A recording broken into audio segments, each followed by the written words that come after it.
program starts in 1 minute.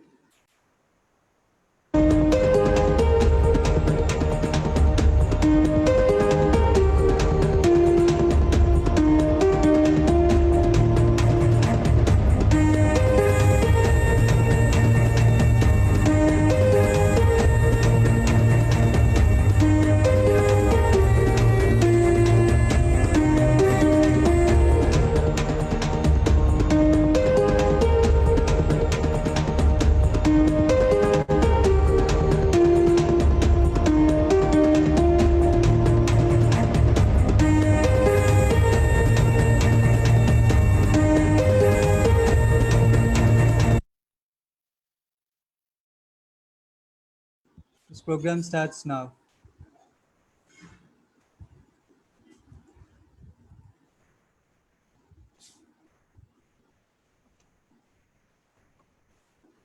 Hello everyone, I'm Abhishek and I welcome you all to the Hyderabad Runners weekly webinar series Beyond the Track. As we all know, Hyderabad Runners mission since its inception has been to help people lead active lifestyle by making running a preferred form of fitness activity. We have been doing this through many of our local running groups and mentors all over the city. We have also been supporting running groups outside Hyderabad as well. Some of our core activities and programs that we do include the Couch to 5K, the Outdoor Kids, Train and Shine Fitness Program, the yearly University of Hyderabad Club Run, and the flagship event of Hyderabad Runners, Airtel Hyderabad Marathon, which is Hyderabad's only full marathon event. We also connect with various stakeholders to advocate the idea of active lifestyle through health-related talks, local runs, fitness programs, yoga, etc. Runners, as we are well aware, our world is going through the coronavirus pandemic. Countries all over the world are now gradually unlocking their economies, and we are learning to live with the new normal.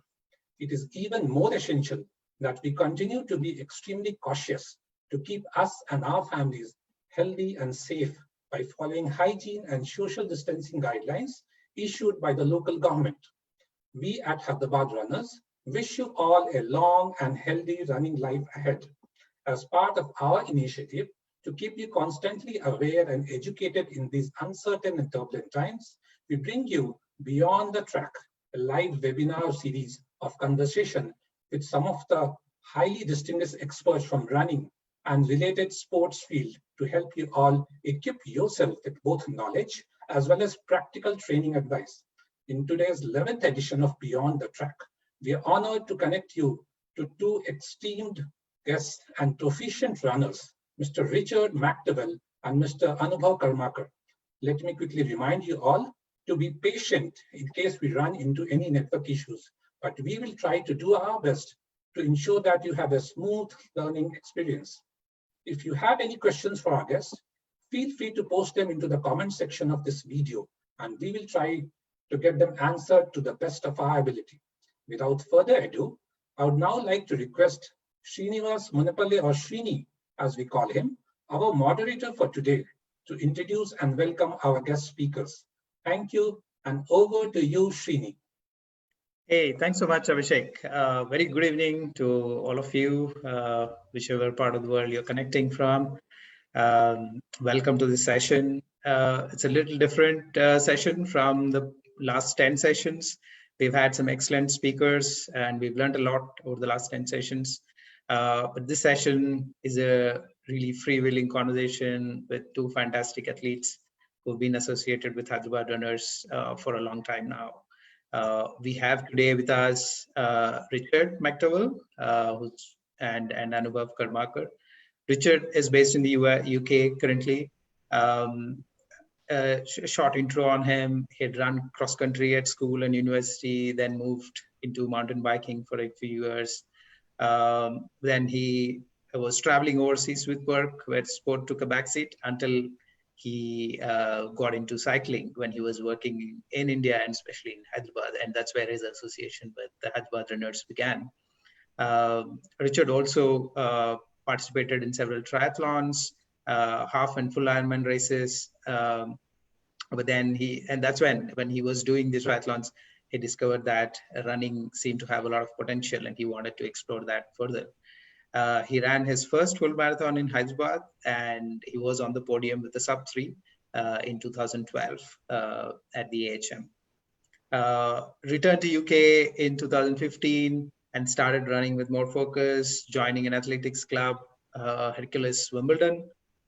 He's also subsequently run lots of distances, right from 800 meters to 57 kilometers, track, road, cross country, with of course marathon being the most successful distance. And across all these runs, different marathons, he's consistently improved. His personal best stands at 2 hours and 23 minutes at the 2019 London Marathon, where he stood 10th among the amateur runners. Richard also recently took a stab at ultra marathon distance, first outing at about 57 kilometers, which is the Jubilee Greenway FKT, or fastest known time. Basically, you need to beat the previous time, and Richard did beat that previous time, knocking 59 minutes of the previous record. And of course, Richard, we'll talk more about Richard and how he started, right? We also have Anubhav with us today, best known in the running community as a marathon runner who cut down his full marathon finish time from 5 hours and 20 minutes to 2 hours and 38 minutes. Anubhav, again, very similar to Richard. He has diverse experience in endurance sports, and he's competed in a wide range of formats like multi-stage cycling races, marathons, triathlons, and whatnot, right? And of course, he's excelled at all of that. He's finished on the podium for several top races in India. He's also qualified for international races such as the Boston Marathon. He ran Boston Marathon. And of course, last year, he finished as a top Indian athlete at the New York City Marathon.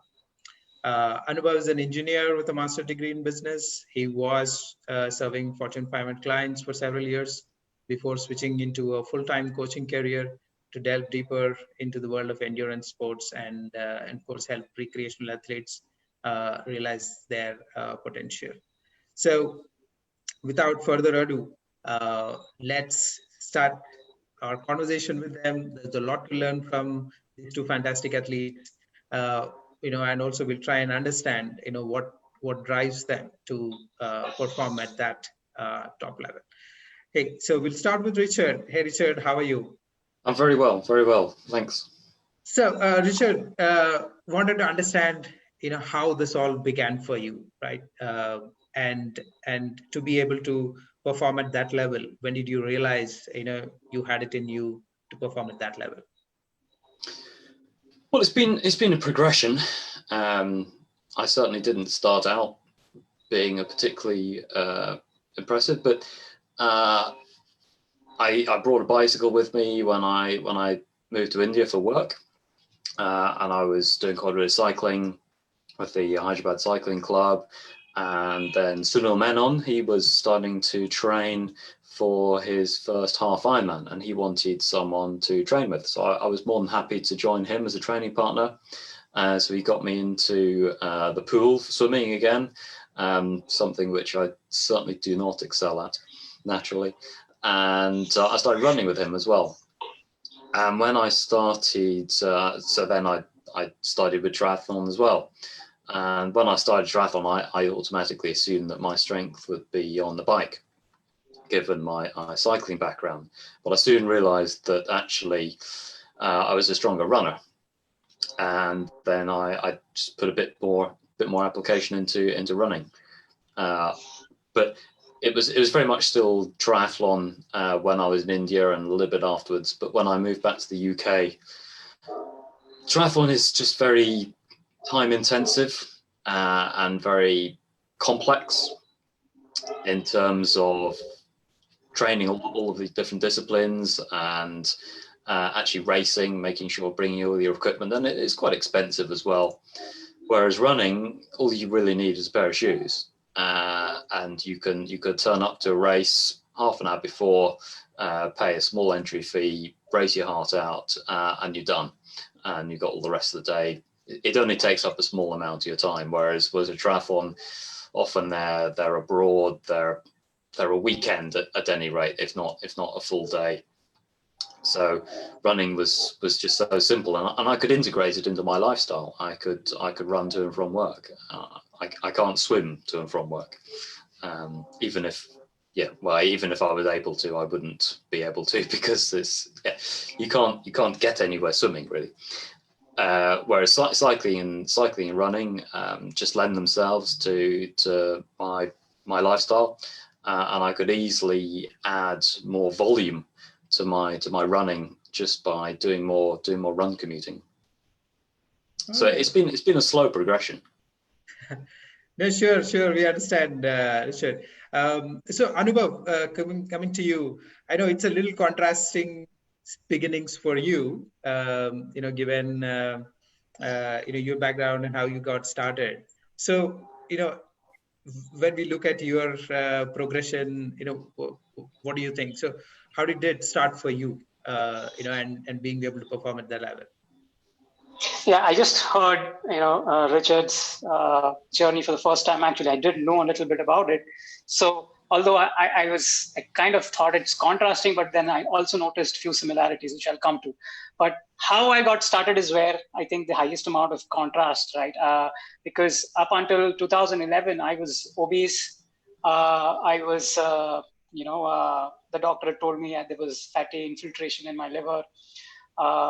All because of excessive drinking and smoking, and so I was leading that sort of a lifestyle back in somewhere around 2011.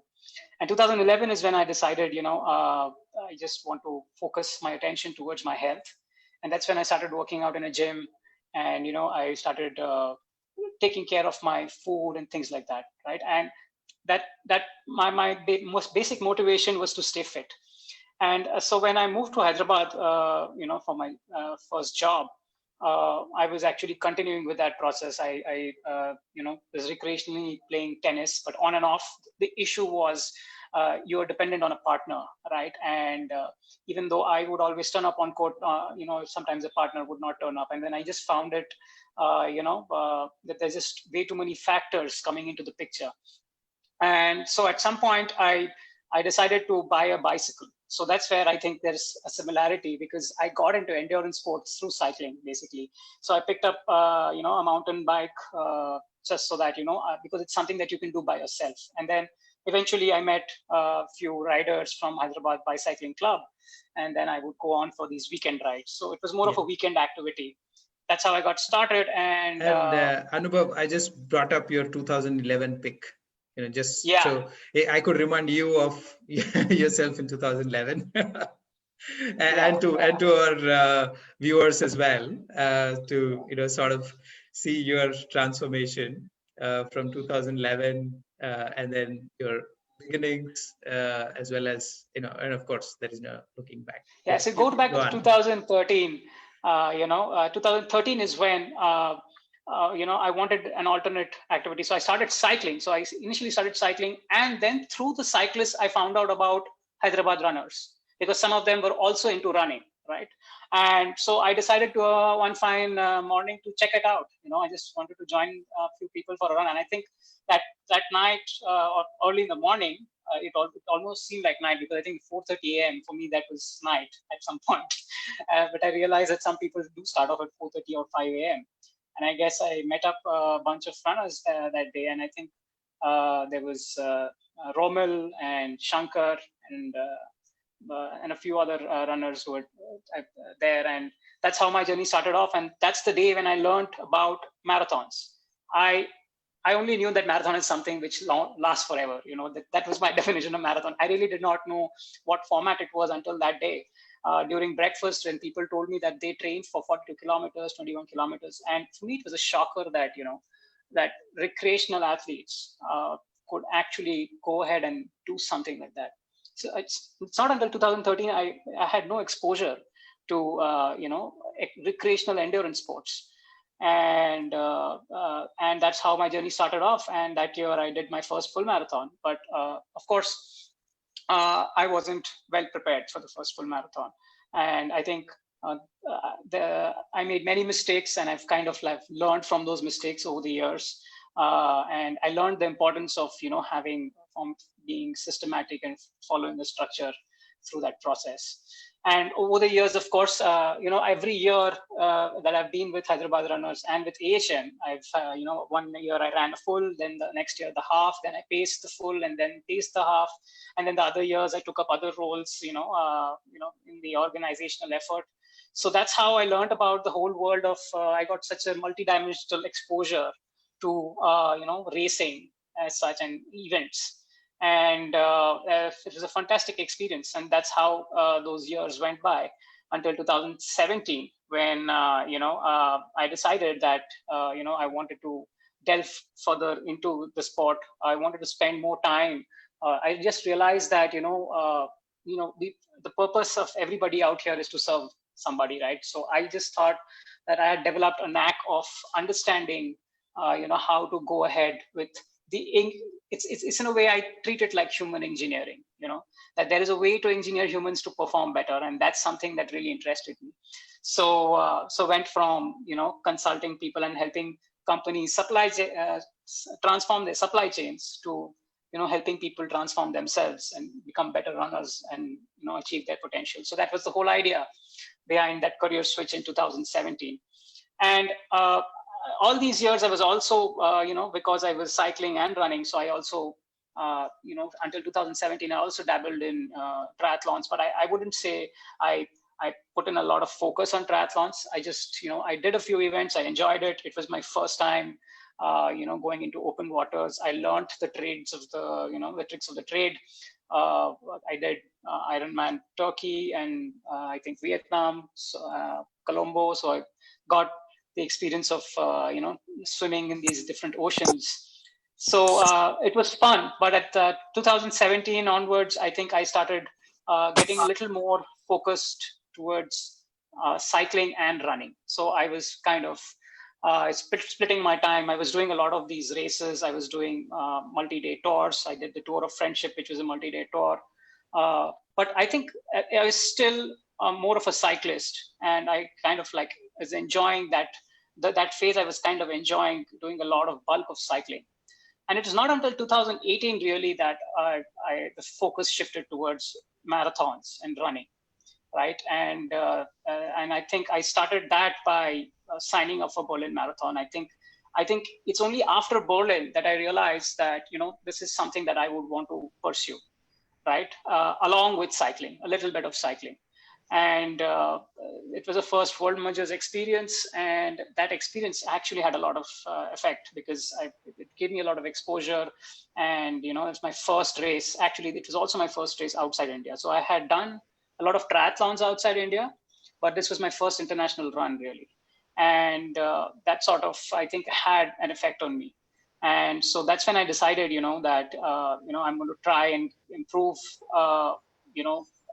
with each race. So actually it was after 2018 that I saw a huge amount of improvement with each race. I was improving until then, but I knew the going would get tough. But since I had changed my focus more towards running, I was able to sort of, get those gains. So, and that's how in 2019, I think I got my first real, full marathon podium, which I really never thought about. I never expected that I would get an age group podium ever.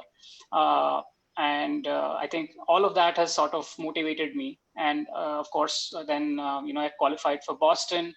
That was a great experience. It's something that I still look forward to. I was going to race Boston again. It's a special experience.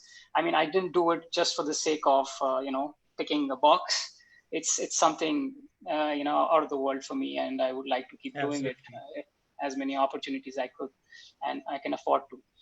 And then I think thereafter I wanted to do New York, again, a challenging course. Boston was, of course, slightly challenging. New York is also equally challenging. So a lot of people would at that point of time said I should get a flat course and, try and get my personal best. But I really think of keeping those easy courses for the later. I want to take up, I was interested in taking up the challenging courses. And also it's also a matter of where the race is placed. So November was very well placed. New York again was an amazing experience, one of the largest races. It's just amazing atmosphere. The atmosphere is, I haven't seen anything like that, and I don't know if I can see something like that ever. a million people out there to cheer you, 50,000 people racing. It was an amazing experience, and I've always loved running in Central Park. So yeah, I think Boston kind of finished top 10%. New York also, I was able to improve on it. And then after I came back from New York, I attempted Mumbai. And although I was aiming for a little faster time, but of course there was a little bit of havoc towards the end of the race, but happy to finish in 2 hours 38. And just looking forward from here. Yeah. I think now 2020 is a lot of homework right now.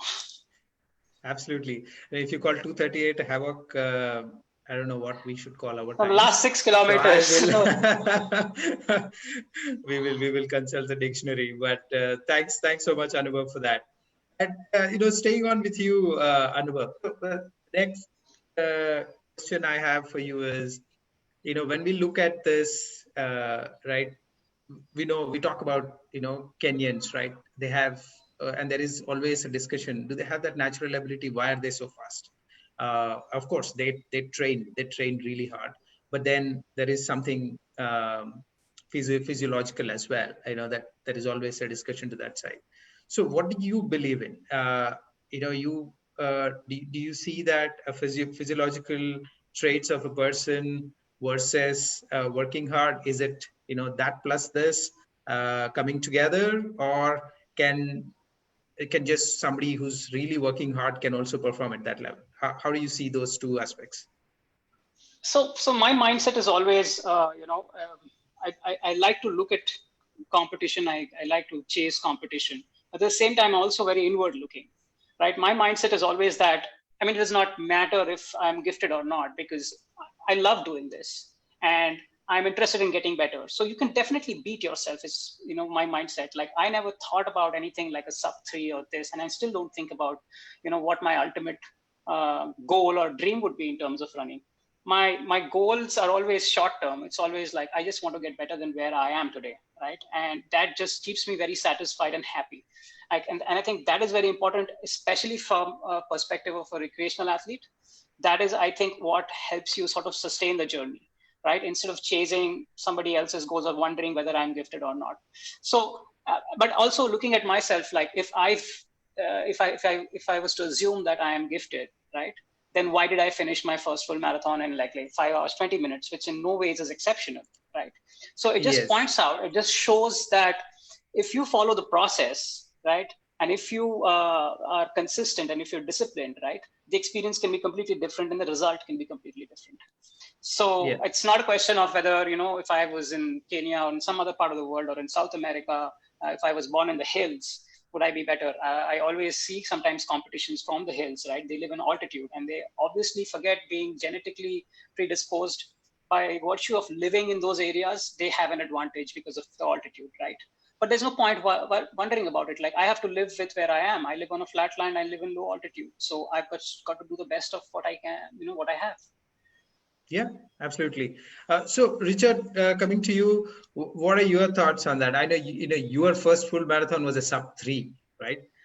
So did you know that you were already at that level to perform and, sort of get to a sub 3? Or, what were your thoughts in terms of your own abilities? Well, I think for the the Airtel Hyderabad Marathon, I'd run a few training runs. I think Steve Kaplan was someone, an American guy, was training in Hyderabad. I was running with him as well as some other people.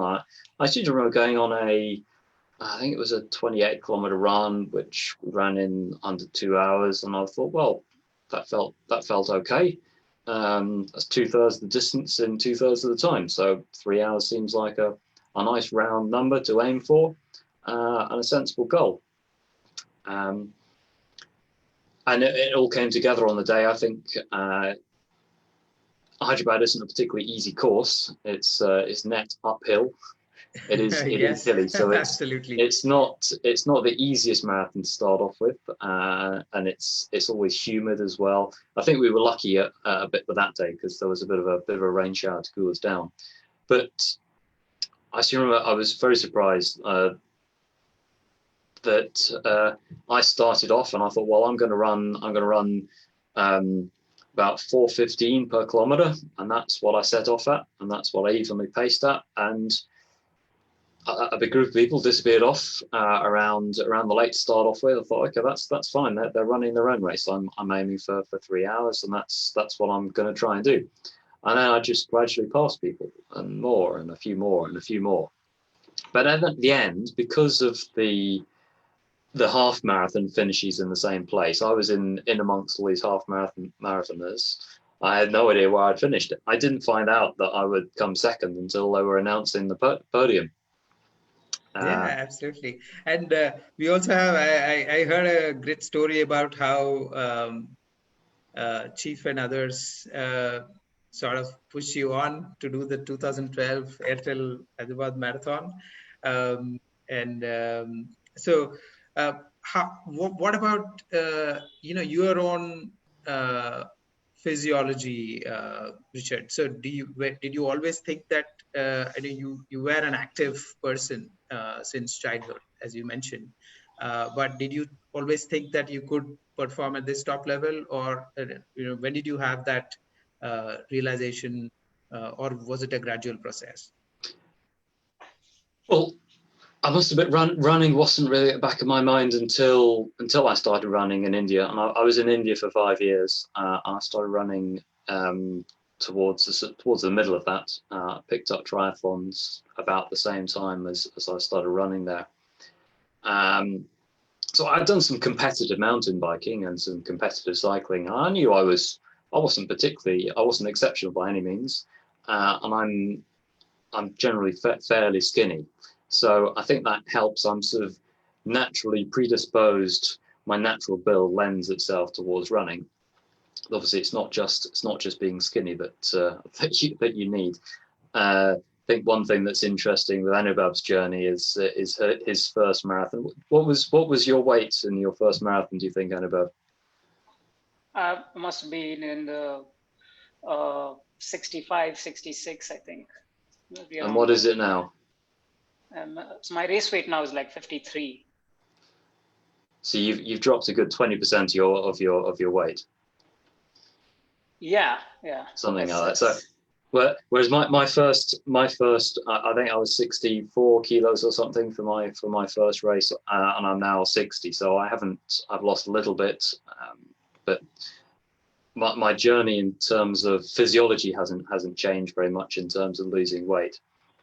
I think this photo, they just go back to 2014. I think I was a bit chubbier at the half marathon there.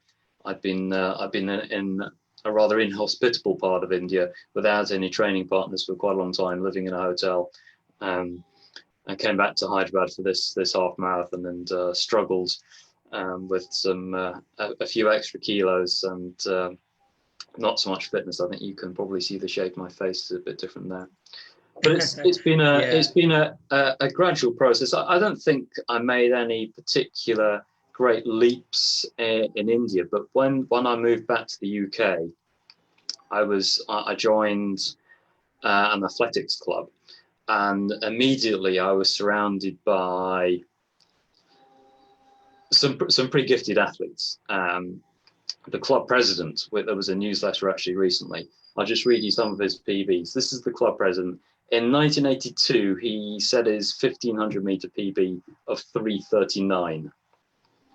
He's got a mile time of 3:56, all the way up to marathon of 2:13. This is the club president. So that's some pretty impressive statistics there.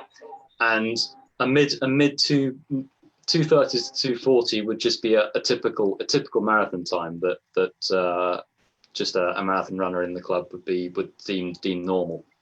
So suddenly I was just in this pool of the level of normal changed. So in Hyderabad, it was a little bit of being a big fish in a small pond.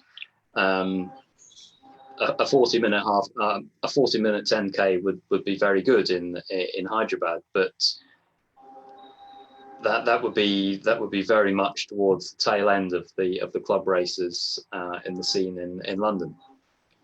So suddenly I was around people who didn't seem all that different to me, who had similar sort of age and lifestyle, and suddenly it's thought, well, why can't I be like them? And gradually my training increased and improved, and my results improved as well. So during the winter we have the cross country season, and this photo you got up on the screen is interesting. Over the winter there's some races in some not particularly wonderful conditions. This one is particularly wet. The guy just cross country one, Richard? Yes, there was torrential rain in this race. The guy just behind me wearing the dark blue vest, his name is Nick Torrey. He has a marathon personal best of 2:15, and he ran in the Commonwealth Games marathon in Glasgow, ran 2:16. The guy who won that cross-country race, a few places ahead of me, is Alex Yee, who is an international triathlete. If you follow World Triathlon Series, he's a very, very good runner. And yeah, he wiped the floor with everyone in this race. But suddenly I'm around a very, very high level of competition. And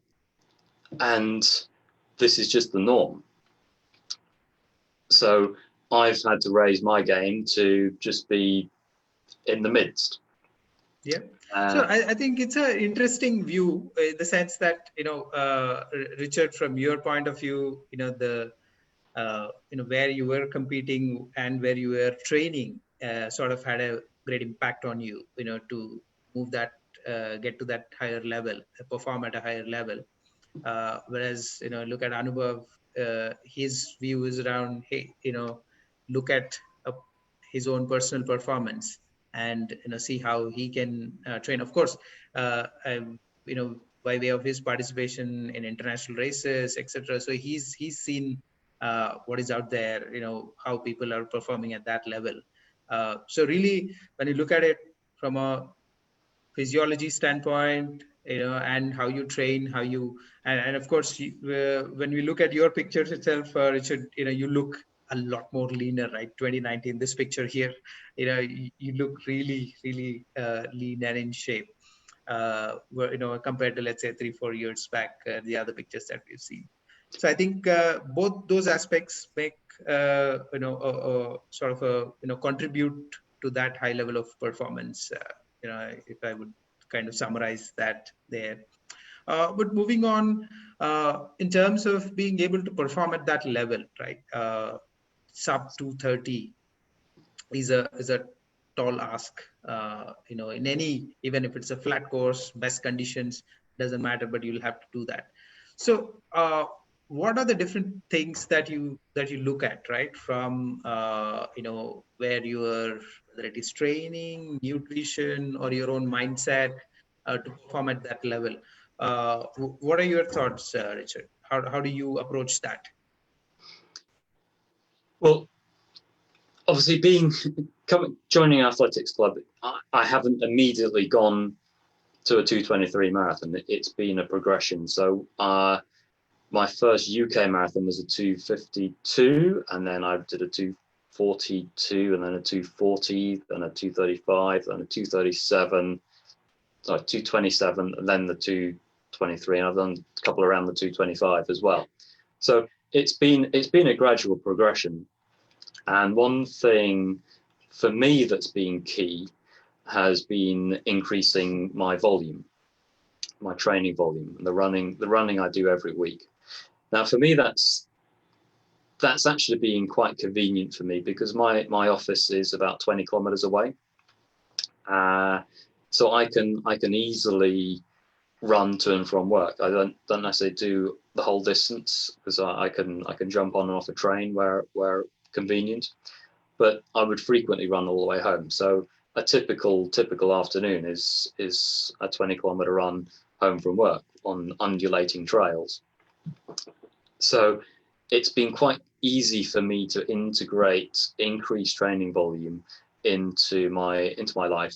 It takes me an hour and 20 minutes to run home, whereas if I drove, it would be maybe an hour depending on traffic. So I'm getting an hour and 20 minutes of exercise for a time cost of 20 minutes over driving. So it's a very efficient way of getting my miles in. So I can do 100 miles a week purely on commuting during the week, leaving the weekends free, a very little time cost. Now I would do runs at the weekend as well, but it's also a question of priorities.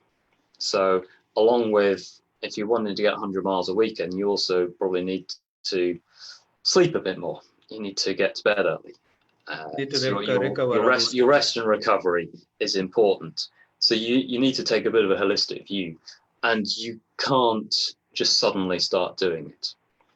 If you look at my if you start showing the last picture in that series is an interesting graph, and it shows how I've increased my training volume over the years. So the last page, you scroll down. So the dark blue line is this is an 18-week block looking at the weekly kilometers running up to a marathon. So for Hyderabad in 2012, I ran 475 kilometers total in that block. Now also I was cycling as well, so that there are a couple of other factors as well. I think that averaged out at, how much did that average out at? That averaged out at 17 miles a week, which is pretty low. Yeah.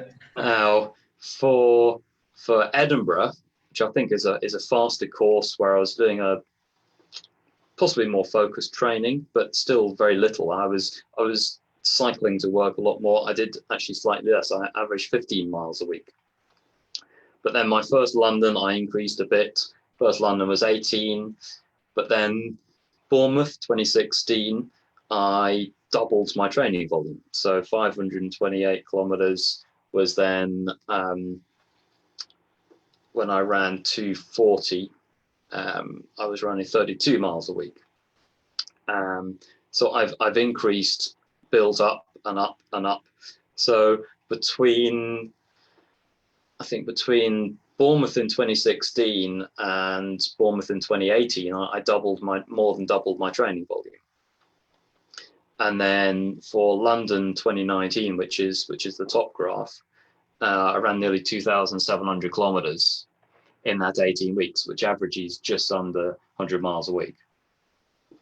Cool. I think that's 93 miles a week. That includes the taper. And I think I had a couple of weeks where I was a bit off, but you couldn't. And this is obviously very personal. Some people recover very well. There's some people. There's one very good UK runner who's also running Commonwealth, Steve Way. He discovered he has an exceptional ability to recover, so he can do ridiculous volume and still be fresh. You can bounce back very quickly. This is very, very personal. So 100 miles a week might be just touching the edges for some people. They could do 150. For some people, they might do best on significant. They might find that 60 or 70 miles a week might be more appropriate.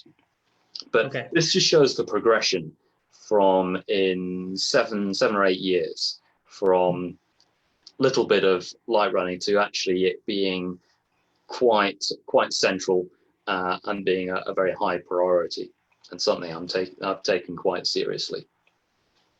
Sure. Thanks so much for that insight, Richard. So Anubhav, coming to you, what was your approach, right, through this progression from, let's say, Berlin to Mumbai this year? What was your approach to the whole thing? Were you also focusing on mileage? Were there other things that you were looking at? Yeah, of course, I did increase my mileage, but it doesn't compare anywhere near what Richard has been doing. I mean, I think the highest I've ever hit is like 130 kilometers. But you also have to see where I was coming from. Until Berlin, I was doing like around 80 kilometers per week. But in my case, I think what I identified is there are other aspects that I need to work on. So I definitely felt like I needed to work on my form and the skill, right? I thought that at this point of time, the earlier you start working on your form and the running skills and becoming a more efficient runner, the better. So rather than sort of increasing my volume too much, I think my focus was more on improving skills, and that can be done through various means, right? So I also feel, because I work with other athletes, that same applies, because there are many factors, right? Because you have to look at how much time is available. Like, for example, Richard is able to manage these commutes, but probably or all places in this world where you can manage something like that, right? So uh, all the long runs have to sort of come in the weekend, right? So you don't have too much time for somebody to do those kind of runs during the week. And since I was interested in helping others, I sort of have also modeled my training around that. So because I want to try and test out different, so I've used different principles for every different race. So I've kind of have tried out, read the principles from other experts, and then I've tried out a different principle, mixed and matched. I now kind of have an hybrid. So there was a time when I used to train on 5 zones, and now I have very, very specific zones, almost ranging in like 14 different pacing zones. So I tried out like heart rate based training and then power based training. While power worked very well in case of cycling, I was not that happy, in case of running. So I've been experimenting around it, and there is a fair bit of understanding now as to what suits a recreational athlete who's following a 7-day cycle.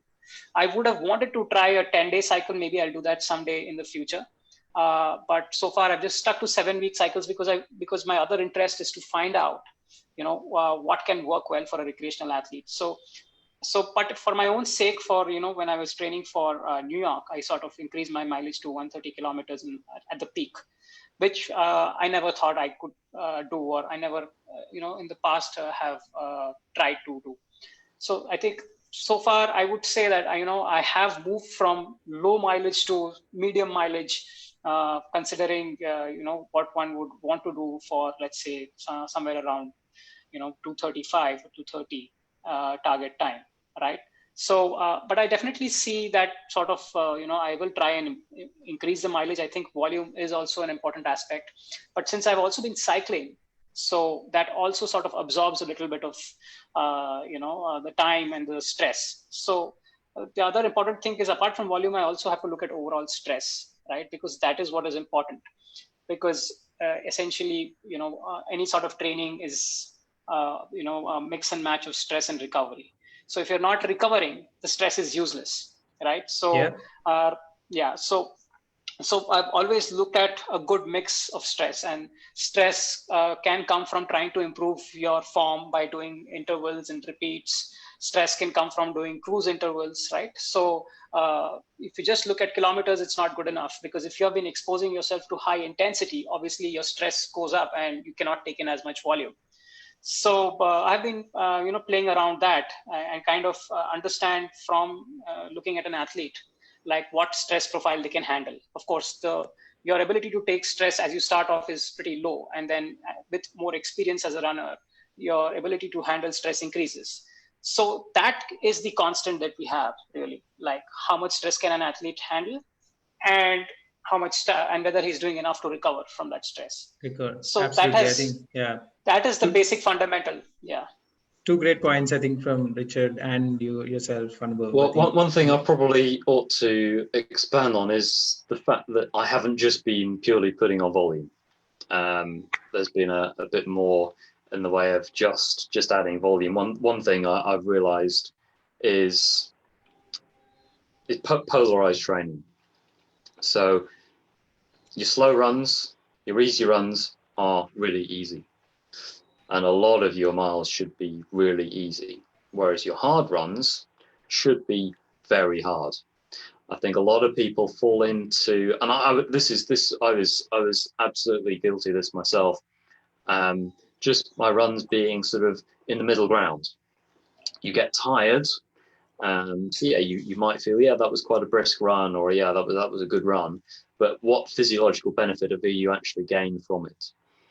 So if you're doing lots of your running in the middle, you're getting tired, but you're not actually getting much faster from it. So even though I've increased my volume significantly, I've also slowed down a lot. So my easy runs have felt very, very slow, whereas my hard runs have been very hard. So I'd be trying not to do too many of these sort of in-between runs that don't really benefit very much. So thinking about putting a bit of thought into, okay, I'm going to do some miles this week. Where am I actually, what zones am I going to be hitting?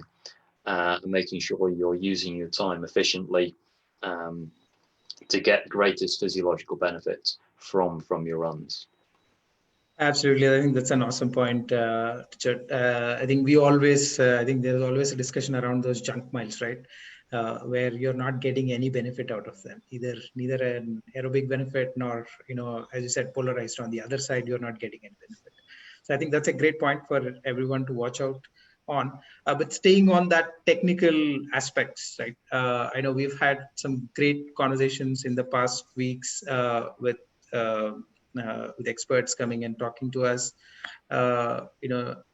Last week, I think Scott also covered some of those technical areas. But are there any parameters, variables that you guys look at on a regular basis?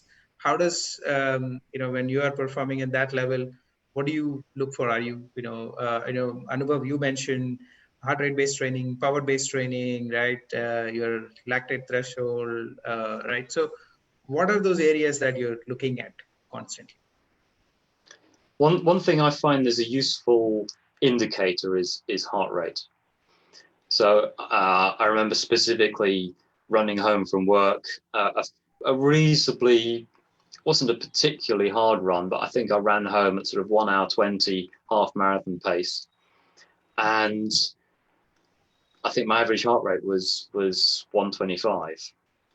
And this was coming up towards marathon. I thought, oh, yeah, this is a good indicator that I'm coming into shape. Another one I find is when chairs are uncomfortable. That means that's when I'm down to race weight. So yeah, putting extra cushion down because I don't have much padding on the ass. All right. So Anubhav, I recall one conversation back from I think TMM 2018. I think when we were talking just before race day, you had mentioned that I think around heart rate based training. Then you sort of moved on to field based training. I think that's something that Scott Moore also covered last week. So what is your approach? No, in fact, I moved from heart rate based training to a pace based training. So, but at the same time, I do monitor the heart rate. It's just that my workouts are not based on heart rate. So it's more of an after workout analysis wherein I just trying to see, like, especially on my easy runs, right? Or like sometimes on my recovery runs, I'm actually looking at my heart rate just to make sure that, I'm not overtraining, right? I look at heart rate variability to sort of see whether, I'm in a low stress zone and whether my heart rate variability is increasing or not. And if it's falling, then it's a sign that you're not overtraining. So my recovery runs and easy runs is where I try to see if my efficiency is improving. Like if over the cycle of the training, if I'm able to run faster. Again, when I take a break, again, I obviously see that I'm not as efficient and my heart rate is relatively higher at the same pace. But then when I'm doing quality workouts, right? If I'm doing intervals, if I'm doing, tempo cruise intervals, I'm essentially training based on pace. So I look at where I am. I look at my current fitness level based on pace. I try and find out my threshold pace, and then I determine my zones and my different workouts based on that threshold pace. So I work on certain zones, right? And essentially, I'll say that it's pace-based training, and you're also monitoring heart rate. Okay. But what about your form itself, right? Do you think that over these 5-6 years, as you improved your pace, has your form changed in terms of movement efficiency? What were your improvements there? Definitely, because I think initially, in my initial years, I actually worked on cadence. I remember I used to have a metronome. And then it became a natural 180 and 180 plus. When I'm racing, it's somewhere around 185 steps per minute. And once that was done, I think I started also looking at, because that became a natural thing, I started looking at stride length. So I've been monitoring my stride length over time. It's not that I consciously work on my stride length, but it's by virtue of doing those certain workouts, right? Those interval workouts that you do, they sort of push you to become more efficient. So by virtue of that, your form improves. And I also have consciously, I was four-footed, very four-footed, because of which I used to get a lot of stress on my calves. So I have made a conscious effort to become more mid-footed. I think one thing which definitely an athlete needs to work towards is to avoid overstriding, right? So those aspects, they sort of become better when you are doing those harder workouts, because the harder workouts is not just about pushing your metabolic system or your aerobic or just doing, it's not just about stressing your body, but it's also forcing your body to become more efficient, right? And by virtue of which those changes in form do come about. And apart from that, you have drills, etc., which you can do to sort of become a better, efficient runner. All right, those great points, Anubhav. So aligned to this, right? I know your training, your techniques in training. What about your gear? Is there something that really matters? Is it just hard work, or is it just buying a lot of merchandise for the sake of feeling good about it? What is it? No. So initially, when I started off, I used to feel like gear is not that important, and I had that attitude, and in fact, I used to run in minimalist shoes back then. But over time, as my knowledge improved and I started trying out, I just became a little more open-minded, and I started trying out a few things. And then I could, differentiate between what is fluff. Of course, there's a lot of marketing. There is a lot of, so there is a lot of fluff there, but it's not that everything is, fluff. So there are certain things that you can do, things like, things I've learned from others, rotating your shoes, right? India, hydration is so important. So you have to be creative with your hydration, right? And so some of the equipment, in fact, if you don't get it in the shops, I've actually done a lot of hacks, of trying to carry water with me. In fact, I now carry water with me and liquid gels with me during my race, right? And so I've worked with other companies to sort of, get shorts manufactured so that I can carry a lot of stuff along with me. So in that sense, you can always, because you're putting yourself through so much stress, you would want to take help of gear to make yourself comfortable, and support yourself. I always carry my own gels in a marathon, and I've always sewn my own pockets into my own shorts to carry I think 4 gels. So yeah, Anubhav's had that done professionally for him. I've done it myself. One thing is. Richard, you've done races, different terrains, different surfaces, right? So how did you approach your shoe? Is there something that you look out for when, especially in a marathon, that has worked for you? Well, I bought into the whole hype of the magic shoe, the Vaporfly in 2018. And maybe this explains partly knocking down my marathon time from 2:35 to 2:27. I'm not sure how much of that percentage is down to the shoes.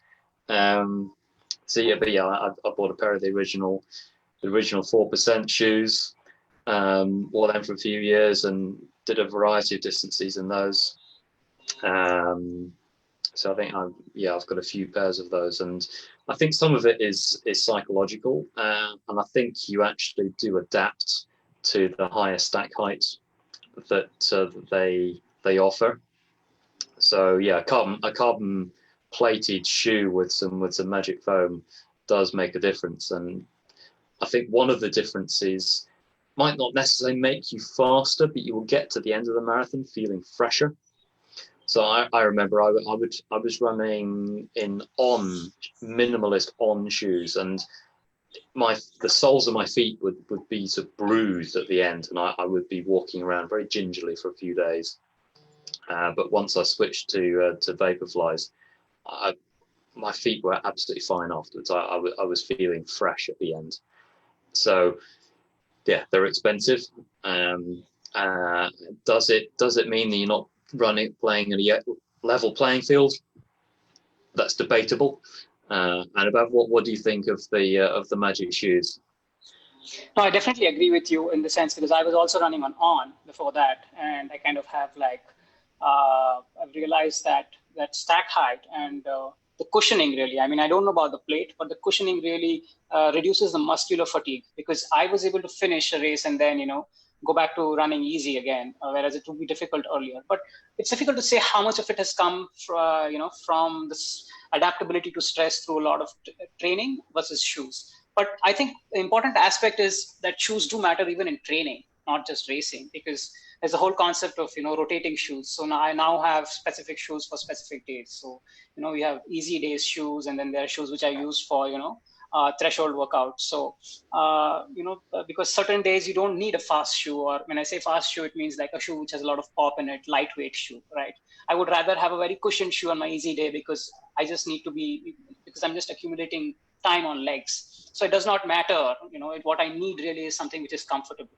Whereas on a threshold day, I would want something which is responsive so that I can feel the ground because I am doing, a very intense activity. So, that can sometimes, I feel like it does help. I don't think so. It's purely psychological. I feel like it does work. And the fact that you rotate your shoes because just like your legs, your muscles need to recover. The material in the shoe also needs time to recover, because of the stress it goes through. So those sort of things, practicality, which I was not very well aware of, and I've become aware over time. And making yourself comfortable for each and every single day that you're running, wearing comfortable clothes. So that way, it's because everybody kind of knows that you need to wear dry fit clothes, right? And so that way, that was the first realization, right? That you have the basic realization. And then if you delve further, you will see as you get more, I would say, involved, you'll see that every year with every training cycle, if you keep making these small changes, the gear can actually help you, cut down on your stress and make things more comfortable for you. Great. Awesome. So I think there were great takeaways for all of us in terms of gear, in terms of what to look out for, those training techniques. So we'll jump to questions, Richard, and we have a bunch of questions from a lot of enthusiastic participants. So I'll kick off with Sujay Anthony. And of course, related, there were a couple of others also around recovery, right? So as you increase your mileage, we spoke about mileage and nearing to the race day, how do you ensure, your body is recovered? Any strategy, any tips that you can share with the participants? I think sleep is the best one. The body recovers overnight. If you look at professional athletes, they will sleep 12 to 14 hours a day. They'll have a good sleep at night, and they'll have a nap during the day. They won't compromise on their sleep. And with our busy lives, families, etc., that's not necessarily something which you can do at a drop of a hat. But I'm very disciplined at trying to get to bed at a sensible time. Obviously now working from home during the COVID situation, I do virtually all of my training between 5 and 7 in the morning. So I try and be in bed by about 9:30. So that doesn't make me a particularly exciting party animal at night, but it does mean that I'm recovered and fresh when the alarm goes off at 5 to 5 in the morning. Absolutely. And then, Richard, you do a lot of cycling. So another question from Sujay is around cross training, right? So in preparing for a marathon, how much cycling can help preparing for a marathon? Well, I must admit, running has sort of pushed everything else out to the fringes. So I do virtually no cross training at all. So all of my commuting is running. So I've very, very little cross training at all. If I had more time, then yes, some cross training might be useful. But no, I do very little. That's purely a time constraint. So I try and leave the weekends free for family stuff. I've got 2 small children. I try not to neglect the family too much. So yeah, I must admit I'm not a great example of cross training. Okay. Anubhav, you have any thoughts on that? And also around nutrition and recovery in the lineup to a race day? Yeah, I mean, recovery, obviously, as Richard maintained, sleep is important. So I won't talk about that, that everybody kind of is aware of, even if you're not training, like you need to sleep to recover.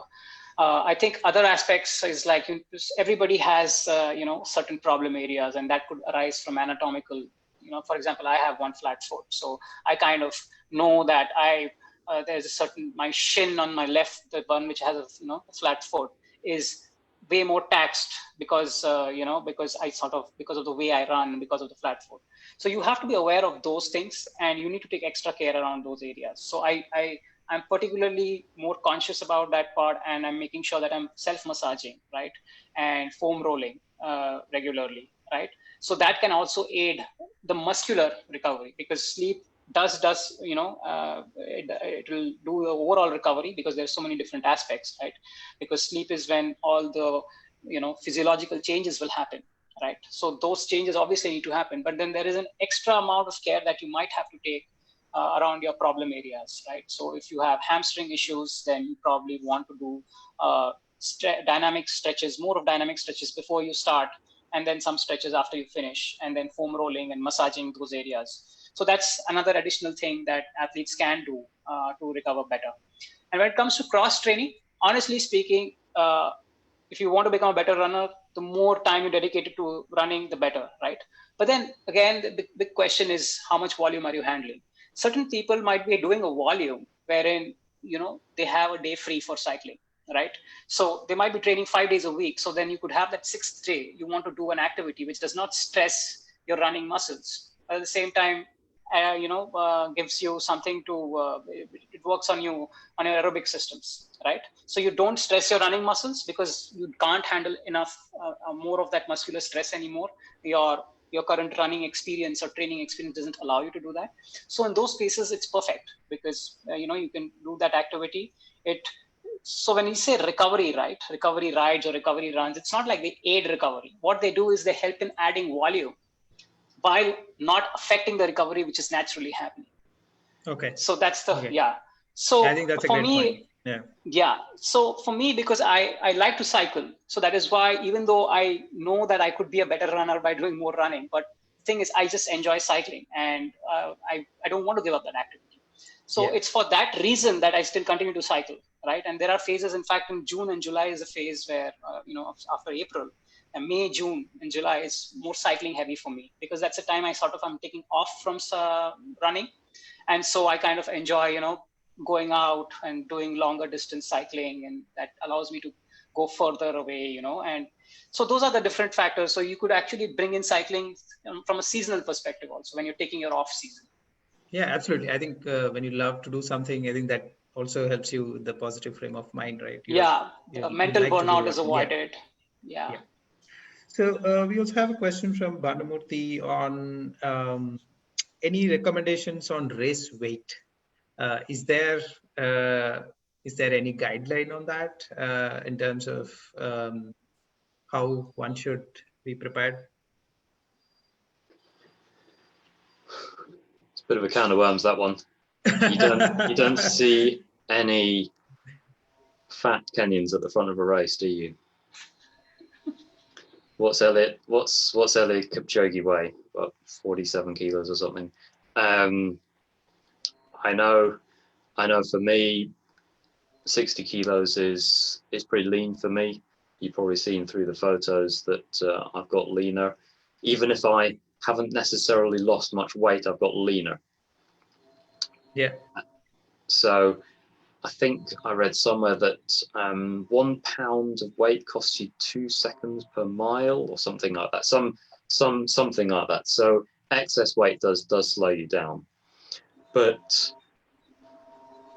I've also probably got weaker in terms of my upper body and things. I remember hearing, I can't remember, I think it's a retired US marathon runner, and he was very, very lean, and he was saying he got tired just mixing a pan of food, because he was so lean and he had so little in the way of arm muscles that even just mixing dinner for his family in the evening was taxing.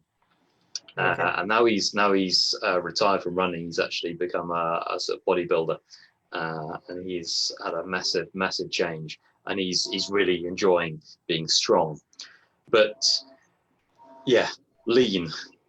But Lean. Yep. Okay. So it's you obviously got to be aware of eating disorders and issues around disordered eating. You don't want to go to extremes, and if you do want to lose weight, it needs to be in a sustainable and progressive manner, and you shouldn't do it quickly, because if you're still running and trying to lose lots of weight, you will lose muscle in favor of fat. So yeah. you could find that you lose a lot of weight, you've lost all your muscles, you still got your fat, you're a lot lighter, but you're significantly worse athletically. Okay. And related to that, Richard and Anubhav, so Nilesh has a question around injury. We spoke about recovery and rest, and then the whole point around weight. So how do you, what is your advice to a recreational runner, an amateur runner, who's to manage with injury, right? Have you had injuries? How did you manage those? I had one major injury in a cross country race. There was a descent. I was wearing some very minimal shoes that had virtually no padding on the heel, and I think I stamped on a rock or a root going down this hill, and I really hurt my heel, and that became plantar fasciitis, and that took a lot of getting over. It took a lot of very aggressive massage, and that was really quite debilitating for quite some time. And I had probably about 6 months off really proper running until I really got it under control. But I think I've been fairly lucky in terms of being fairly resilient, and also the fact that I've built up my volume very gradually over the years, that my body has adapted gradually to increase pace and volume. Whereas if you do suddenly increase either volume or intensity, then you do run the risk of getting injured. And some of the very fast guys in my club, they're always walking the tightrope between running very well and being injured. So it's a balancing act. Okay. Stress fractures being one of them. Yeah.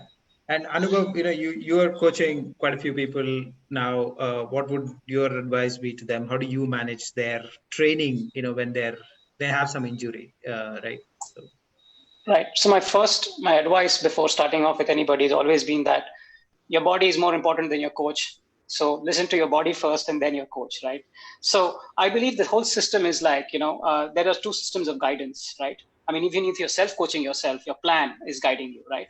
So that is one system of guidance, and then there is the body, right? Because no matter how well you build your plan, there's always a possibility that you didn't recover well enough, and hence because of that, the plan is probably pushing you towards overtraining, right? And so that might be the case. So you have to be aware of these both these guidance systems, right? So now, as a coach, what happens is, although I might be the athlete has his guidance system, but I can't listen to his body, right, as a coach.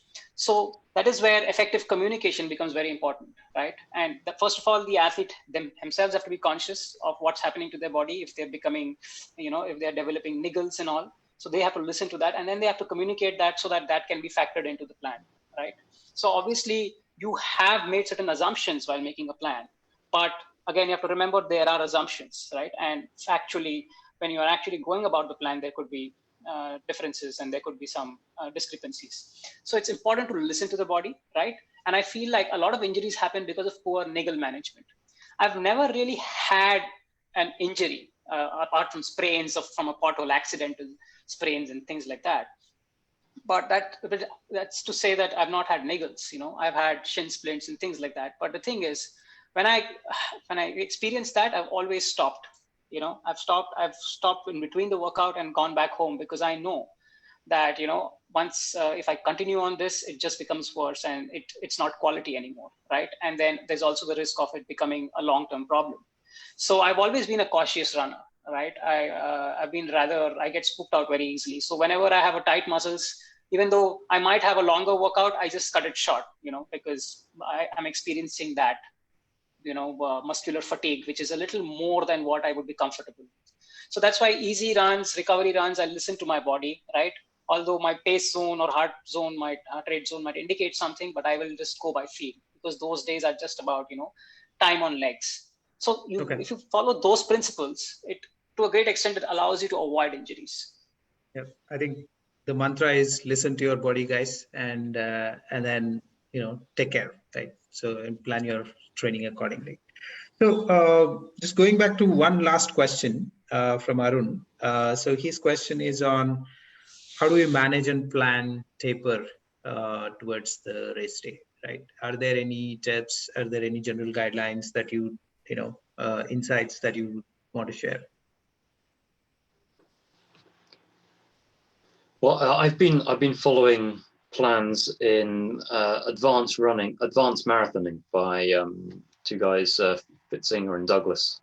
And last year for 2019 London, I followed it pretty much the key. It was the 85 mile plus, which had 18 weeks with 0 rest days, double runs most days.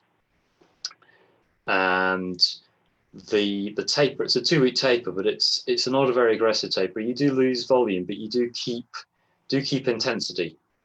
So some people think, okay, 2 weeks of just gentle jogs. It's I think even on the Wednesday or Thursday before the race, there was still 4 miles at race pace, which when you're running aiming for runs near 220 marathon, that's 320 per kilometer, which can be a bit imposing even to run a few kilometers at that. So still having pace, albeit fairly shorter distance, but yes, cut down your volume, but don't lose your intensity. Okay. All right. Thanks so much, Richard. I find when you've tapered well, you get to race day feeling like a coiled spring, ready for all this energy to spring out.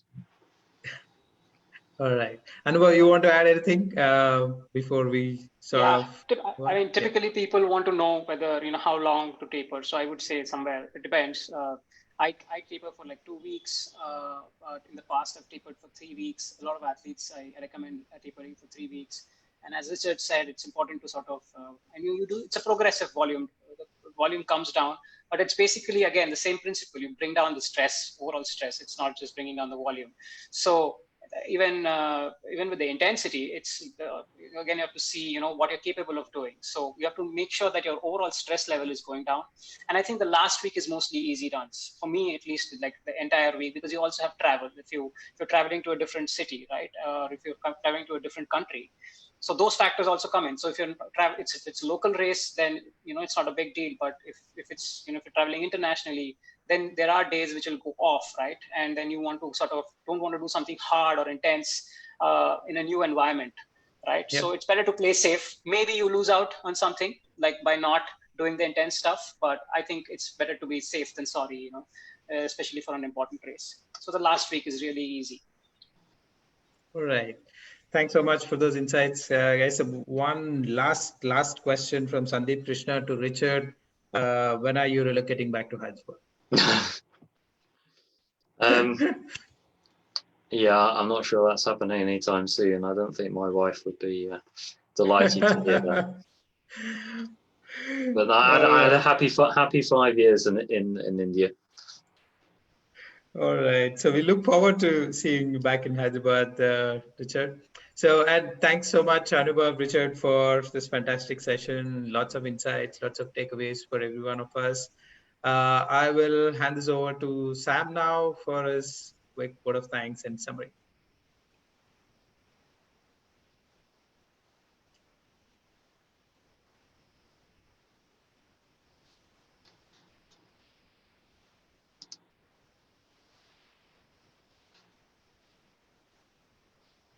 Okay, so we seems like we are waiting for Sam. Uh, but anyway, to summarize it, I think thanks so much. We do have some questions, I think, still on Facebook. Anubhav and Richard, what we will do is um, we will try and consolidate them and share those with you. So that if you could look at some of those, and I think there were some questions around power-based training, etc. So if you could guide folks on where to look for some material, give them some guidance around that, that will be helpful. All right, I think we have Revati to do the word of thanks. Revati, over to you. Yeah, thank you, Srini, for enabling today's conversation between our two friends, Anubhav and Richard. So, a few thoughts from today's talk. I think it was really mesmerizing and inspiring to listen to both of you. From your initial baby steps on your first bikes to your full marathon journeys, you shared your thinking, your training plans, your race experiences, cross training that you do, the gadgets you use, how to avoid injuries, and also how you coach others. So, a big thanks to both of you, Anubhav and Richard from Hyderabad Runners, for sharing yourselves and your life of running and exercise with us. And to all of our audience, thanks a lot for choosing to spend time with us today. Please feel free, as Srini mentioned, to ask any more further questions, and we'll probably get them across to both the speakers. The recording of today's event will be available on our Hyderabad Runners Facebook page as well as the Airtel Hyderabad Marathon YouTube page. So please come back to watch again and share it on your social media profiles and to others who can benefit too. Hashtag Hyderabad Runners and hashtag Beyond the Track. Before we wind up, we'd request all of you to take precautions to be safe and healthy, considering that the number of COVID-19 cases are increasing rapidly. We will be back next Saturday with yet another expert and yet another interesting topic for you. Just like you marked your Sunday mornings 5 a.m. for your SLR, the Sunday long run, week after week, you can now mark your Saturday evenings 7:30 p.m. IST for Beyond the Track webinars. We hope to see you every Saturday. Until then, this is Revati from Hyderabad Runners signing off. Stay safe and stay healthy. Bye.